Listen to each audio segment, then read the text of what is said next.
Assalamualaikum warahmatullahi wabarakatuh. Apa kabar anak-anak?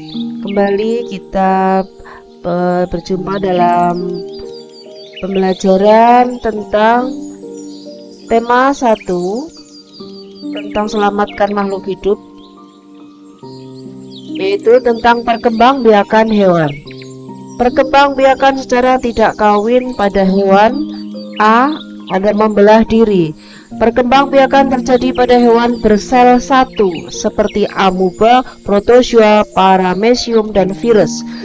Perkembangbiakan amuba dimulai dengan pembelahan inti sel menjadi 2 bagian. Setelah itu diikuti dengan pembelahan cairan sel dan dinding sel. Akhirnya terbentuklah 2 sel amuba baru. Kedua amuba ini hidup mandiri dan akan membelah diri lagi. B. Dengan tunas. Calon anak muncul dari bagian samping tubuh. Lama-kelamaan calon anak tersebut besar dan memisahkan diri. Contoh hewan yang dapat bertunas adalah anemon laut dan hidra. 2. Perkembangbiakan generatif atau kawin pada hewan. Hewan yang telah dewasa akan membentuk sel-sel kelamin.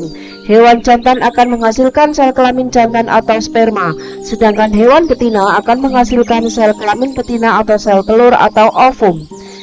Perkembangbiakan generatif pada hewan diawali dengan perkawinan atau pembuahan. Pembuahan adalah peleburan antara ovum dengan sperma. Setelah terjadi pembuahan, terbentuklah sigot. Sigot adalah sel telur yang telah dibuahi. Selanjutnya, sigot tumbuh menjadi janin. Kemudian janin tumbuh menjadi anak atau individu baru. Berdasarkan tempat pertumbuhan janinnya, maka hewan dikelompokkan menjadi hewan melahirkan atau vivipar, hewan bertelur atau ovipar, dan hewan bertelur melahirkan atau ovovivipar. A. Hewan melahirkan atau vivipar.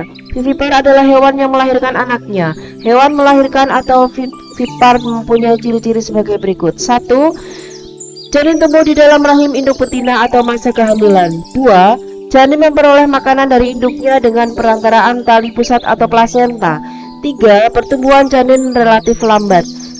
4. Bentuk tubuh anak yang lahir sama dengan bentuk tubuh induknya. 5. Mempunyai daun telinga. 6. Induk betina menyusui anaknya. Hewan menyusui anaknya disebut mamalia. Contoh hewan melahirkan antara lain kambing, gajah, kucing, singa, tikus, kerbau, kelelawar, sapi, kuda, beruang, paus, lumba-lumba, dan sebagainya.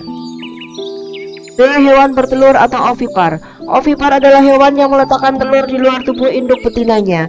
Hewan bertelur atau ovipar memiliki ciri-ciri sebagai berikut. 1. Janin tumbuh di luar tubuh induk betina tetapi di dalam telur yang tercangkang.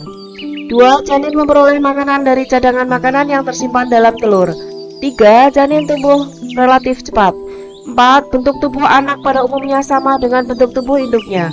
5. Tidak mempunyai daun telinga. 6. Tidak mempunyai kelenjar susu. 7. Tidak menyusui anaknya. Contoh hewan bertelur atau ovipar antara lain ayam, burung, ikan, penyu, ular, katak, kupu-kupu, dan sebagainya. C. Hewan bertelur melahirkan atau ovovivipar. Kadal sebenarnya merupakan hewan bertelur, tetapi telurnya menetas di dalam tubuh induk betina, kemudian anaknya keluar dari tubuh induk betina. Hewan yang demikian disebut hewan bertelur melahirkan atau ovovivipar. Hewan lainnya yang termasuk ovovivipar antara lain beberapa jenis ular dan ikan hiu. Ciri-ciri ovovivipar sama dengan ciri-ciri ovipar. Terima kasih, semoga bermanfaat. Wassalamualaikum warahmatullahi wabarakatuh.